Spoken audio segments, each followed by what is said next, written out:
আসসালামু আলাইকুম রহমতুল্লাহি ওয়া বারাকাতুহু।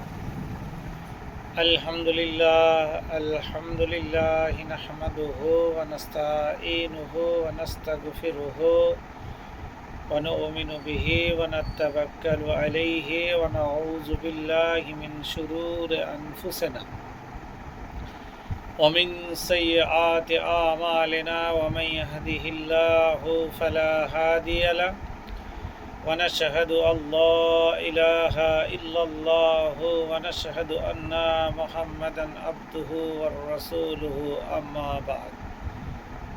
প্রিয় সুধী, বিগত কিছুদিন ধরে আপনাদের সামনে হযরত ঈসা আলাইহিসসালামের সম্বন্ধে আলোচনা চলছে। তো হযরত ঈসা আলাইহিসসালামের দাওয়াত কিভাবে মানুষকে জানালেন সেই বিষয় নিয়ে আপনার সামনে আলোচনা করব ইনশাআল্লাহুল আজিজ। হযরত ঈসা আলাইহিসসালাম যথারীতি বড় হতে লাগলেন। তিনি অন্যান্য কয়েকজন পয়গম্বরের মতো বাল্যকালে তিনিও মেষ চড়িয়েছেন, ছাগল চড়িয়েছেন। তিনি বড় হয়ে দেখলেন তার চারিদিকে যত বেঈমান রয়েছে, ধর্মকে কেউ গ্রাহ্য করে না, দেশ পরশ্রী কাতর, পরকাতর, পরনিন্দা, পরচর্চা নিয়ে ব্যস্ত। এই দুনিয়ায় যে একজন সৃষ্টিকর্তা রয়েছে তা তারা মানত না বা তা তারা বুঝতো না। সত্য, ন্যায়, ভালোবাসা সব ভুলে গেছে। সবাই নিজ নিজ স্বার্থ নিয়ে চলতে শিখেছে। সব কিছু ভোগ সুখ এই দুনিয়াতেই আছে, এরকম একটা ভাবনা তাদের ভিতরে উদয় হয়েছে। তো এই রকম পরিস্থিতিতে যে ব্যাপারটা এসেছে, আপনাকে যদি বলি আপনি বুঝতে পারবেন যে কোন জায়গা থেকে এই অবস্থা শুরু হয়েছে।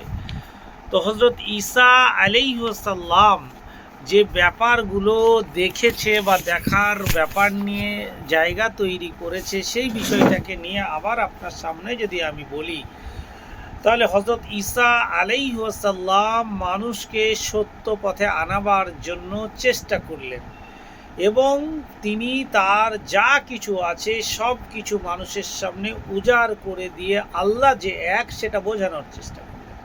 তো মানুষ বুঝবে কেন? মানুষ তো ভালো আছে, আল্লাহকে মানে না, আল্লাহ ভীরতা জানে না, আল্লাহকে অগ্রাহ্য করে, এটা তাদের কাছে বিশাল প্রাপ্তি।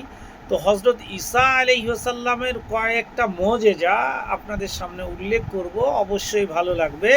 হযরত ঈসা আলাইহিসসালামের কতগুলি মুজিজা রয়েছে, তার ভিতরে একটা মাটির পাখি তৈরি করলেন। সেই মাটির পাখিকে আল্লাহ তাবারক ওয়া তাআলার কাছে ফরিয়াদ করলেন, হে আল্লাহ, এর জীবন দাও।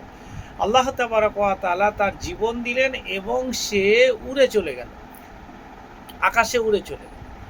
এরপরে পাখিটি জীবন্ত হয়ে উড়ে চলে গেল।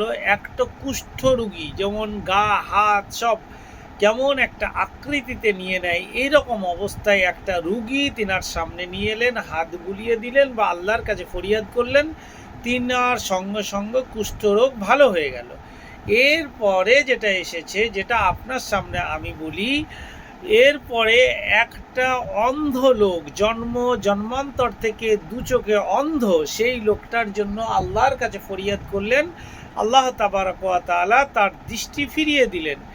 এমনই একটা ওই যুগের, ওই গোত্রের, ওই সমাজের ঈসা আলাইহিসসালাম যখন যে জামানায় নবী হয়ে এসেছিলেন, সেই জামানায় একজন মৃত ব্যক্তি মৃত্যুবরণ করেছিল বা আল্লাহ তাবারক ওয়া তাআলা তাকে তুলে নিয়েছিল। এমত অবস্থায় কেউ বলল যে ওই মানুষটার জীবন কি তুমি ফিরিয়ে দিতে পারবে? তিনি আবার ভাবলেন, তাই তো এত বড় পরীক্ষা। আল্লাহ তাবারক ওয়া তাআলার কাছে ফরিয়াদ করলেন এবং সেই ফরিয়াদের মাধ্যমে আল্লাহ তাবারক ওয়া তাআলা ওই মৃত ব্যক্তিকে জীবিত করে দিলেন।